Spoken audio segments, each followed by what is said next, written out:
Bookworms and Dragons. It's Elizabeth from A Suitcase Full of Books, and I'm in London. Look, it's Paddington.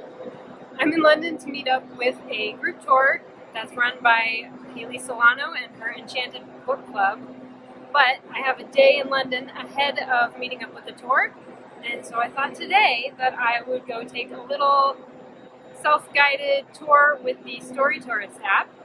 So I thought I'd take you with me, but first, I need a book, of course. So, to the bookstore.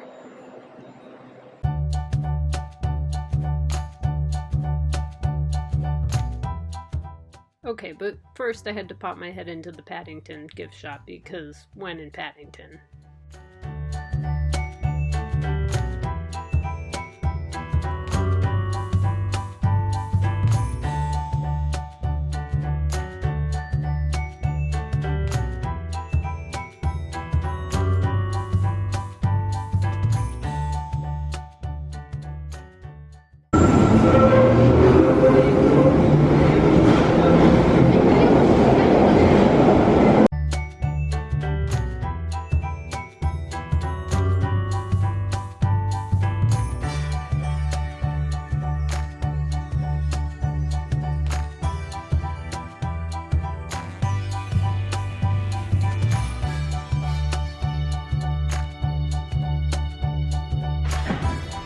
Adorable.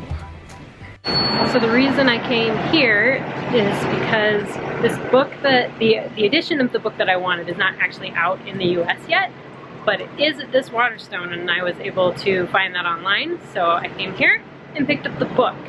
So I haven't actually read this book yet, and that's a good thing because I'm about to go use the StoryTourist app to take a little guided interactive mystery walk. It's going to walk me through this book.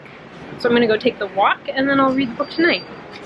So let's go to Hyde Park and find the beginning of the walk.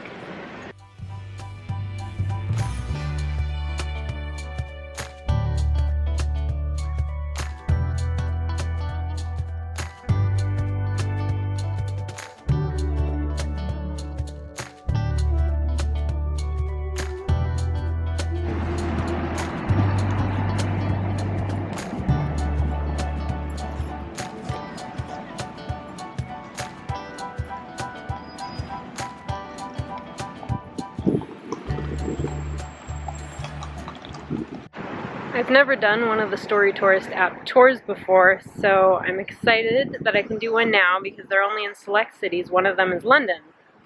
So you can't start it until you're actually near the starting point. So I've come to Hyde Park, which is where this one starts, and it's going to take me through Sherlock Holmes' Adventures of the Blue Carbuncle. The instructions for this tour said to bring a backup iPhone battery in case your iPhone runs low, and earbuds, so I have those, and I'm ready to go.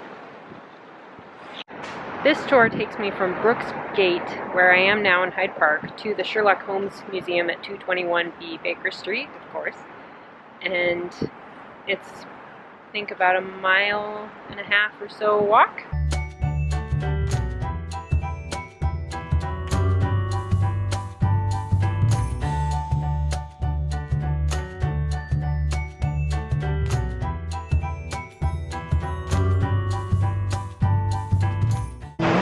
The second stop of the tour is the Animals in War Museum.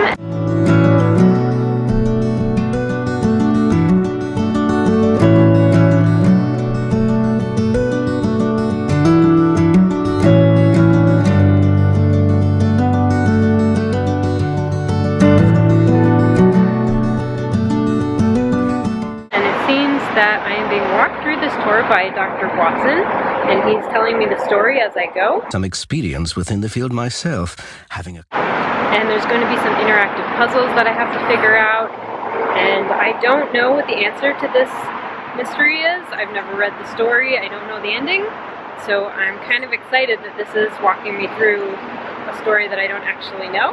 After solving the puzzle at the Animals in War Museum, I followed the map to the next destination.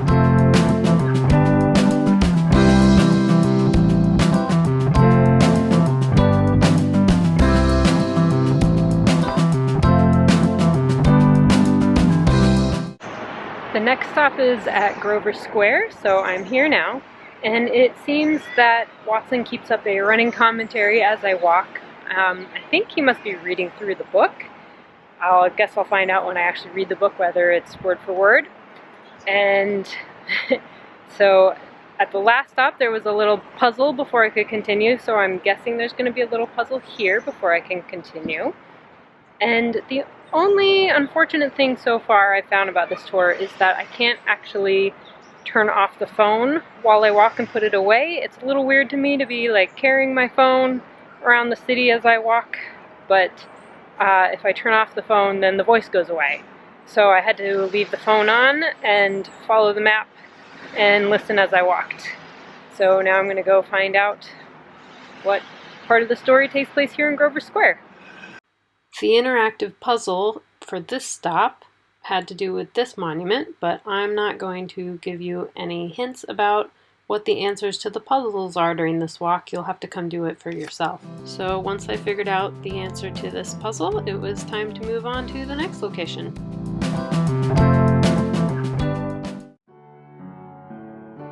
This here is Brown Heart Garden, a secret little gem in its own right. It's open during the day and is well worth a visit if you should require some peace and quiet after roaming the busy high street.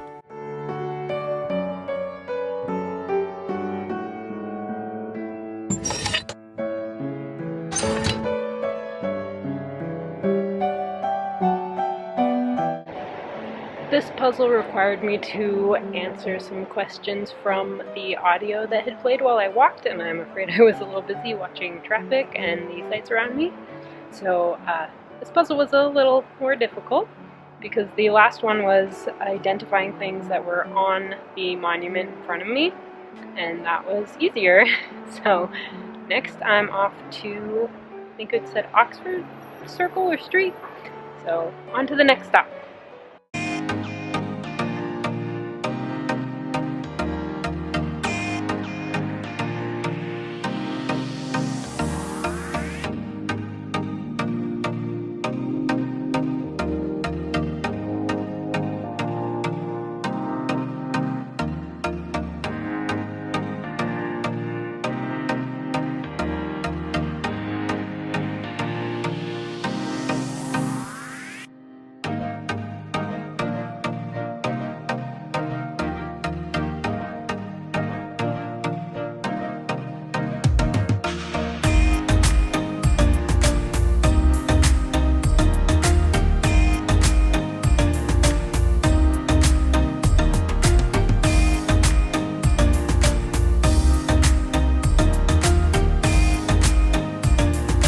Here we are at the front of Hertford House, the building that holds the Wallace collection.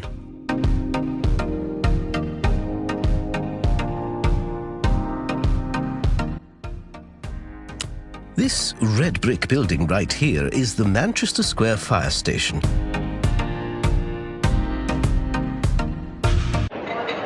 So at this stop I have actually cracked the case. There were 2 puzzles and I got to figure out who the culprit is. And but that's not the end of the story because I first kind of have to hear Sherlock's, how he figured it all out still. And so I'm still on the trail and gonna keep going.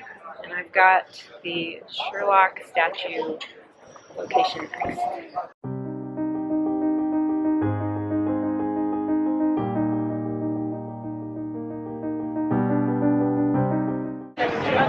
I did not buy a ticket today for the Sherlock Holmes Museum. It's best to get one ahead of time, as you can probably see by the long line back there.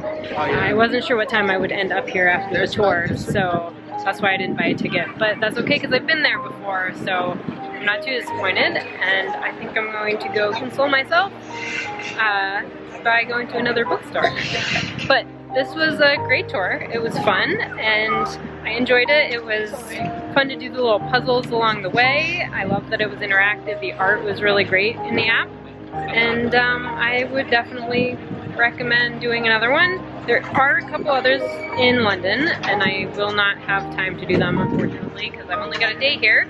But I'm glad I got to do one of them, and hopefully I will either be back in London or end up in another city where I can do another one.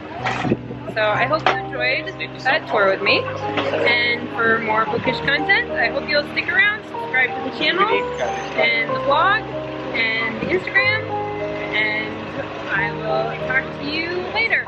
Bye!